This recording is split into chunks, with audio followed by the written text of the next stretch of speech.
Hi ಗೆಳೆಯರೇ, ನಾನು ರಾಮಣ್ಣ ಉತ್ತರ ಕರ್ನಾಟಕದ ಹಳ್ಳಿಯೊಂದರಲ್ಲಿ ವಾಸವಾಗಿದ್ದೇನೆ. ಇವಾಗ ನಾನು ಸದ್ಯ ಹೊಲದಲ್ಲಿ ಕೂಲಿ ಕೆಲಸ ಮಾಡುತ್ತಿದ್ದು ಹಲವು ವರ್ಷಗಳ ಹಿಂದೆ ನಡೆದ ಒಂದು ಘಟನೆ ಬಗ್ಗೆ ನಾನು ನಿಮಗೆ ಹೇಳುತ್ತೇನೆ. ನಾನು ಬಿಎ ಮುಗಿಸಿ ಹೊಲದಲ್ಲೇ ಕೆಲಸ ಮಾಡುತ್ತಿದ್ದೆ. ನಮ್ಮ ಪಕ್ಕದ ಊರಿನಲ್ಲಿ ನನ್ನ ಅತ್ತೆಯೂ ಕೂಡ ವಾಸವಾಗಿದ್ದರು. ಅವರ ಪತಿ ಇರಲಿಲ್ಲ. ಅವರಿಗೆ ಒಬ್ಬ ಮಗ ಇದ್ದು ಹೈಸ್ಕೂಲ್ ತಮ್ಮ ಊರಿನಲ್ಲೇ ಓದುತ್ತಿದ್ದ. ಹೀಗೆ ಇರುವಾಗ ನಮ್ಮ ಮನೆಯವರು ಯಾವಾಗಲೂ ಅಲ್ಲಿಗೆ ಹೋಗಿ ಬರುವುದು ಮಾಡುತ್ತಿದ್ದೆವು. ಕೆಲವೊಮ್ಮೆ ಅವರೂ ಕೂಡ ನಮ್ಮ ಕಡೆಗೆ ಬರುತ್ತಿದ್ದರು. ಎಷ್ಟೇ ಆಗಲಿ ಸಂಬಂಧಿಕರು ಎಂದ ಮೇಲೆ ಬರುವುದು ಹೋಗುವುದು ಇದ್ದೇ ಇರುತ್ತದೆ. ಊರಿನಲ್ಲಿ ನಾನು ಕೂಲಿ ಕೆಲಸಕ್ಕೆ ಹೋದಾಗ ಅಲ್ಲಿಗೆ ಲಚ್ಚಿ ಅಂತ ನಮ್ಮ ನೆರೆಯವರು ಕೆಲಸಕ್ಕೆ ಬರುತ್ತಿದ್ದರು. ಅವರು ಮೊದಲಿಂದಲೂ ನನಗೆ ಪರಿಚಯ ಇದ್ದಿದ್ದರಿಂದ ಅವರೇ ತನ್ನ ಜೊತೆಗೆ ದುಡಿಮೆಗೆ ಕರೆದುಕೊಂಡು ಹೋಗುತ್ತಿದ್ದರು. ಹೊಲದಲ್ಲಿ ಕೆಲಸ ಮಾಡುವಾಗ ಬಿಸಿಲಿಗೆ ತತ್ತರಿಸಿ ನಾವು ಅಲ್ಲಲ್ಲಿ ಮರದ ಕೆಳಗೆ ಕೂತು ದಣಿವಾರಿಸಿಕೊಂಡು ಮತ್ತೆ ಕೆಲಸ ಮಾಡುತ್ತಿದ್ದೆವು.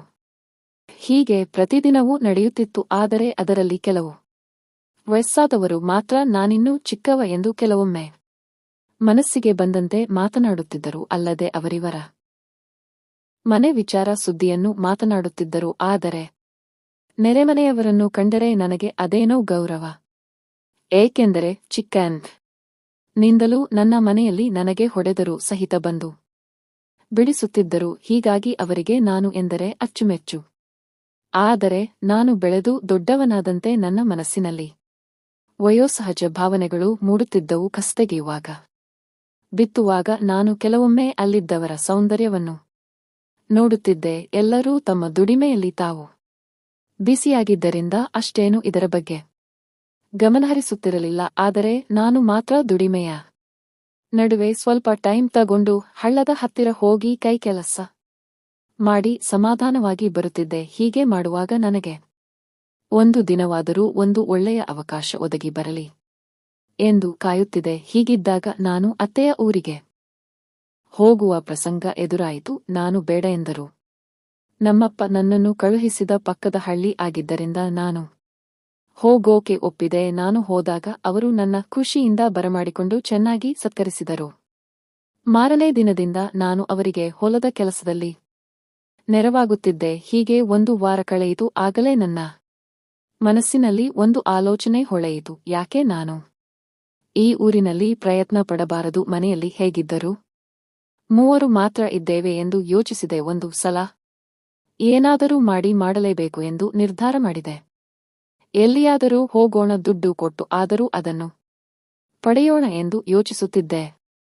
ಆದರೆ ಹೋಗೋದು ಎಲ್ಲಿಗೆ ಎಂದು ಯೋಚಿಸಿ ಆ ಪ್ಲಾನ್ ಬೇಡ ಅನಿಸಿತು. ಕೊನೆಗೆ ಒಂದು ಉಪಾಯ ಮಾಡಿದೆ. ಅವರಿಗೆ ಇವಾಗ 48 ವರ್ಷ ವಯಸ್ಸು. ಆದರೂ ನೋಡೋಕೆ ಅಷ್ಟೇನು ಸುಂದರವಾಗಿಲ್ಲ ಎಂದರೂ ಸಹಿತ ನನಗೆ ಬೇಕಾಗಿದ್ದಿದ್ದು ಸಿಗುತ್ತಲ್ಲ ಎಂದು ಯೋಚಿಸಿದೆ. ಹೇಗಾದರೂ ಮಾಡಬೇಕು ಅಂತ ಅನಿಸಿತು. ಅದಕ್ಕೆ ಅಂತ ನಾನು ಹುಷಾರು ಇಲ್ಲ ಅಂತ ಸುಳ್ಳು ಹೇಳಿ ಅಲ್ಲೇ ಉಳಿದುಕೊಂಡೆ. ಮನೆಯಲ್ಲಿ ಹಗಲಿನಲ್ಲಿ ನಾವಿಬ್ಬರು ಮಾತ್ರ ಇರುತ್ತಿದ್ದೆವು. ಹೇಗಾದರೂ ಮಾಡಿ ಮುಂದುವರೆಯಬೇಕು ಎಂದು ಯೋಚಿಸುವಾಗ ಮತ್ತೊಂದು ಉಪಾಯ ಹೊಳೆಯಿತು. ಹೀಗೆ ಮಾತಲ್ಲಿ ನಾನು ನನಗೆ ಅಡುಗೆ ಮಾಡೋಕೆ ಬರಲ್ಲ, ಕಲಿಯಬೇಕು ಎಂದು ಹೇಳಿದಾಗ ಅದಕ್ಕೆ ನಿನಗೆ ಯಾಕೋ ಅದೆಲ್ಲ ಎಂದರು. ಆಗ ನಾನು ಎಲ್ಲಾನೂ ಕಲಿಯಬೇಕು ಎಂದು ಹೇಳಿದಾಗ ಅವರು ನಾನು ಅಡುಗೆ ಮಾಡುವಾಗ ಹತ್ತಿರ ಬಂದು ನೋಡಿ ಕಲಿ ಎಂದರು.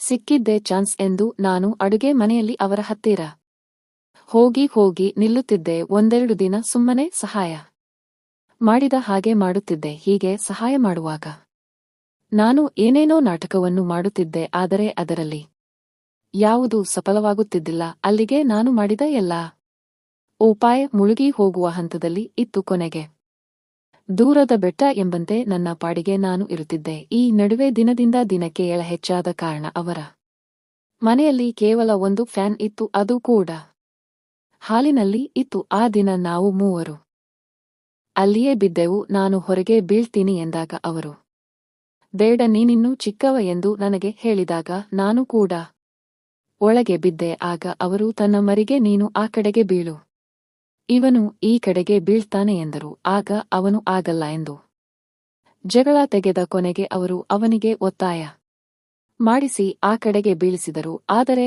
ನಾನು ಮಾತ್ರ ಕಳೆದ 2-3 ದಿನಗಳಿಂದ ಅದನ್ನೇ ಯೋಚಿಸುತ್ತಿದ್ದೆ. ಏನು ಮಾಡೋದು ಅಪ್ಪ, ಬೇರೆ 2 ದಿನ ಬಿಟ್ಟು ಊರಿಗೆ ಬಾ ಅಂತ ಹೇಳಿದ್ದಾರೆ. ಆದರೆ ಇಲ್ಲಿ ನೋಡಿದರೆ ಏನೂ ಆಗುತ್ತಿಲ್ಲ ಎಂದು ಯೋಚಿಸುತ್ತಾ ಬಿದ್ದೆ. ಎಳೆದಿಂದಾಗಿ ನನಗೆ ಸುಮಾರು 2 ಗಂಟೆಗೆ ಎಚ್ಚರವಾಯಿತು. ಹೀಗೆ ಕಣ್ಣು ತೆಗೆದು ನೋಡಿದಾಗ ಮಂದ ಬೆಳಕಿನಲ್ಲಿ ಅವರ ಅಲ್ಪ ಸ್ವಲ್ಪ ಸೌಂದರ್ಯ ನನಗೆ ಗೋಚರವಾಗುತ್ತಿತ್ತು. ಅಷ್ಟೊತ್ತಿಗೆ ಮತ್ತೊಬ್ಬ ಎದ್ದು ಕೂತ. ನನಗೆ ಏನು ಮಾಡಬೇಕು ಎಂದು ಗೊತ್ತಾಗಲಿಲ್ಲ. ಮತ್ತೊಂದೆಡೆ ನನಗೆ ಉತ್ತರವಿಲ್ಲದ ಹಲವಾರು ಪ್ರಶ್ನೆಗಳು ಇದ್ದವು. ಏಕೆಂದರೆ ಏನಾದರೂ ಹೆಚ್ಚು ಕಡಿಮೆಯಾದರೆ ಏನಾಗಬಹುದು? ನನ್ನನ್ನು ಮನೆಯಿಂದ ಹೊರಗೆ ಹಾಕಲು ಬಹುದು. ನನ್ನ ತಂದೆ ನನಗೆ ಮನ ಬಂದಂತೆ ಥಳಿಸಬಹುದು. ಊರಲ್ಲಿ ನನ್ನನ್ನು ಬೇರೆ ಭಾವನೆಯಿಂದ ನೋಡಲು ಶುರುಮಾಡುತ್ತಾರೆ ಎಂಬೆಲ್ಲ ವಿಚಾರಗಳು ನನಗೆ ಬಂದವು. ಆದರೆ ಇಲ್ಲಿಗೆ ಬಂದ ಮೇಲೆ ಒಮ್ಮೆಯೂ ಕೈ ಕೆಲಸ ಮಾಡಿದ್ದಿಲ್ಲ. ಈಗ ನೋಡಿದರೆ ನನಗೆ ಇಂತಹ ಸನ್ನಿವೇಶ ಎದುರಾಗಿದೆ. ಏನು ಮಾಡೋದು ಎಂದು ಯೋಚಿಸಿ ಕೊನೆಗೆ ಆಗಿದ್ದು ಆಗಲಿ, ಇವತ್ತೇ ಇದನ್ನು ಪ್ರಯತ್ನ ಮಾಡೋಣ. ಸುಮ್ಮನೆ ಪ್ರತಿದಿನ ಹಾಳಾಗ್ತಾ ಇದೆ ಎಂದು ನಿರ್ಧಾರ ಮಾಡಿದೆ. ಆಮೇಲೆ ನಾನು ನಿಧಾನವಾಗಿ ಶುರು ಮಾಡುವ ಹೊತ್ತಿಗೆ ನನಗೆ ಭಯ ಆಗೋಕೆ ಶುರುವಾಯಿತು. ಏನು ಬೇಡ ಎಂದು ಸುಮ್ಮನೆ ಬಿದ್ದುಕೊಂಡೆ. ಮರುದಿನ ಎಂದಿನಂತೆ ನಾವು ಹೊಲಕ್ಕೆ ದುಡಿಯಲು ಹೋಗಿದ್ದೆವು. ಹೊಲವು ನಮ್ಮದೇ ಆಗಿದ್ದರಿಂದ ಪಗಾರ ಸಿಗುತ್ತಿರಲಿಲ್ಲ. ಅವರು ಹೊಲದಲ್ಲಿ ತರಕಾರಿಯನ್ನು ಹಾಕಿದ್ದರಿಂದ ಕೆಲವೊಮ್ಮೆ ಅಲ್ಲಿಂದಲೇ ಮನೆಗೆ ನೇರವಾಗಿ ತರುತ್ತಿದ್ದೆವು. ಆಮೇಲೆ ತರಕಾರಿಯನ್ನು ತೊಳೆದು ಅಡುಗೆ ಮಾಡುತ್ತಿದ್ದೆವು. ಹೀಗೆ ಅಡುಗೆ ಮಾಡುವಾಗ ನಾನು ಏನೇನೋ ಪ್ರಯತ್ನ ಮಾಡುತ್ತಿದ್ದೆ. ಆದರೆ ಎಲ್ಲವೂ ವಿಫಲವಾಗಿದ್ದರಿಂದ ಏನು ಬೇಡವೇ ಬೇಡ ಎಂದು ಸುಮ್ಮನಾದೆ. ಕೊನೆಗೆ ಎಲ್ಲರೂ ಊಟ ಮಾಡಿ ಬಿದ್ದೆವು. ಆದರೆ ನಾನು ಎಚ್ಚರವಾಗಿದ್ದೆ. ಮನೆಯಲ್ಲಿ ಶಾಂತವಾದ ವಾತಾವರಣವಿತ್ತು. ಇವತ್ತು ಏನಾದರೂ ಮಾಡಿ ಅದನ್ನು ಪಡೆದು ತಿರಲೇಬೇಕು ಎಂದು ಕೈಹಾಕಿ ಹಿಂತೆಗೆದುಕೊಂಡ. ಆಗ ಹೀಗೆ ಭಯಪಟ್ಟರೆ ಹೇಗೆ ಎಂದು ಪಿಸು ಧ್ವನಿಯಲ್ಲಿ ಹೇಳಿದರು. ನನಗೆ ಶಾಕ್ ಆಗಿಬಿಟ್ಟಿತ್ತು. ನಾನು ಏನಿಲ್ಲ, ಅದು ಇದು ಎಂದು ರಾಗ ಎಳೆಯತೊಡಗಿದೆ. ಆಗ ಅವರು, ನಿನಗಿಂತ ನನಗೆ ಎಲ್ಲವೂ ಚೆನ್ನಾಗಿ ಗೊತ್ತು. ಆದರೆ ನಿನಗೆ ಭಯ ಜಾಸ್ತಿ. ಅಡುಗೆ ಮಾಡುವಾಗ, ಹೊಲದಲ್ಲಿ ಕಸ ತೆಗೆಯುವಾಗ, ಮನೆಯಲ್ಲಿ ಕಸಗುಡಿಸುವಾಗ ನೀನು ಮಾಡಿದ್ದು ನನಗೆ ಗೊತ್ತಿದೆ. ಆದರೆ ನಾನು ಸುಮ್ಮನೆ ಇದ್ದೆ. ನಾನು ಕೂಡ ಈ ಬಗ್ಗೆ ಸ್ವಲ್ಪ ವಿಚಾರ ಮಾಡಿದ್ದೇನೆ. ಆದರೆ ನೀನು ಚಿಕ್ಕವ ಎಂದುಕೊಂಡಿದ್ದೆ. ಆದರೆ ಇವಾಗ ನೀನೇ ಈ ಕೆಲಸಕ್ಕೆ ಮುಂದೆ ಬಂದಿದ್ದೀಯಾ ಎಂದರು. ಆಗ ನಾನು, ಅದೇನು ನನಗೆ ಗೊತ್ತಿಲ್ಲ. ಆದರೆ ನನಗೆ ಮಾತ್ರ ಆ ಕೆಲಸ ಮಾಡಲೇಬೇಕು ಎನಿಸುತ್ತಿದೆ ಎಂದು ಹೇಳಿದೆ. ಆಮೇಲೆ ನಾನು ಹೆದರುತ್ತಾ ಹೇಳಿದಾಗ, ನೋಡು, ಹೆದರಿದರೆ ಏನೂ ಆಗುವುದಿಲ್ಲ. ಈ ಕೆಲಸ